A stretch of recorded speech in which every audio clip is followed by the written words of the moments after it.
living a life that makes a difference. Ang pagpangabuhi nga kung sa diin magahatag sa isa ka impact sa aton community, bisan pa sa aton balay at sa aton tupad balay. Okay. We are facing now mga kauturan sa crisis sa kalibutan. And you know, when you are in crisis, crisis management, makabalo ka, ang crisis naghatag sa imo o nagbulit sa imo, paano ka magpili sa imo priority sa imo kabuhi. Crisis will teach you how to make priorities in life. Why? Kung wala sa krisis, magusto ta gamit sa lakyan. Allah, kung di maganda, pero kung krisis na, motor-motor na lang. Balik ka ng tinik, di mo iparking mo sa lakyan, kay gutok dira.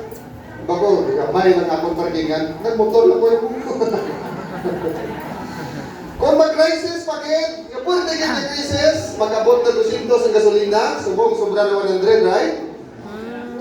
Tupad sa inyo si ba, gasolina ha? Sobra 100 na.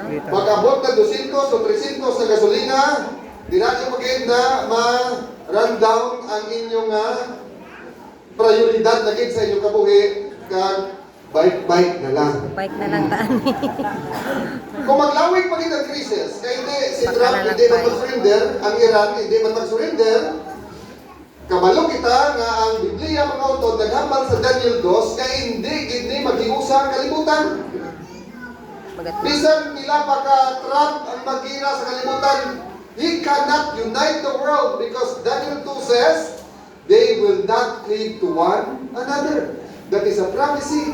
The prophecy of Seventh-day Adventist. Ano na lang ni, kung hindi na kita kasarap, silang atin, may electric car man kami, pastor.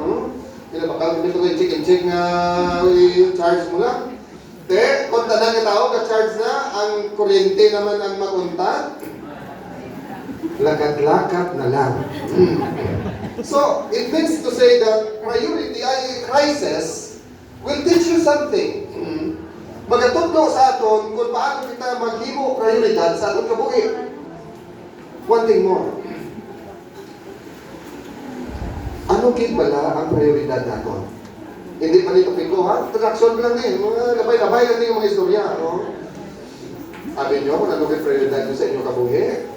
Ang inyong relasyon sa Ginoo kag ang inyong ginhawa. Nga isa na no, pagkadamo ba din pindig imong propiedad sa lakyan, balay, negosyo, kwarta. Kung nara ka na sa BAMSI, kag na life support ka na lang sa ICU, malipatan mo, kung pila kamilog sa lakyan mo. Ano na lang inyong kinalagas? Ginhawa. Ginawa na lang. So? Tama. Mga labay-labay lang man yung anay yung mga istorya, kasi sila nyo, alaw naman ba? Hindi pa nila introduction, no? So, sa ating pa mga kauturan, ang krisis, magatudlogin sa aton, paano kita mag-budget, paano kita maghimo prioridad sa aton kabuhi. Now, we are facing the great crisis mga kauturan. Siling sa mga tao, kahapon may ara kami theological forum sa CPAC, ara din ang mga students na itong trabayas, mga doctorate, yung mga theology scholars. Dito mga kauturan, siling nakon sa ila, kung hambal sa ibang tao, amo na ni ayhan ang tawag nga last day events. Amo na ni ayhan ang end of the world. You know, these things, mga kauturan yung makita naton, it disturbs people. It makes confusion with them, mga kauturan. For them, daw confused, daw hindi sila kahibalo kung anong ilay mo. Ang atong yun yung presidente sa Pilipinas, daw hindi na maintindihan kung anong iya ginambal. Daw hindi na sila kaintindi kung ano ang matapo sa kalibutan. Pero mga Adventista, Wala pa natabo ang gira. Balik-balik na ng istorya ni Ellen White. Kaya sa Mateo 24, Amen? Are you confused? Confused pa ka mo subo? Masurprise pa ka mo kung amoy ining nagkakatabo? Masurprise hindi? Hindi ka.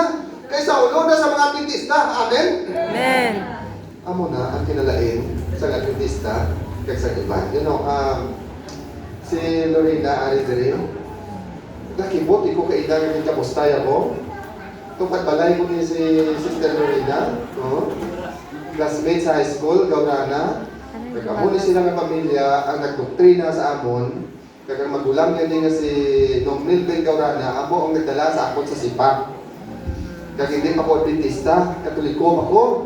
Nagasinggit inaway, kapangitay inaway, panumbag, na. Amo na to, akong kabuhi, ari si Sister Lorena, buhi ni, istoryahan nyo kay tuod ng akong ginambal. So mga kauturan, yes, no? Gatupang kita sa dako ng krisis.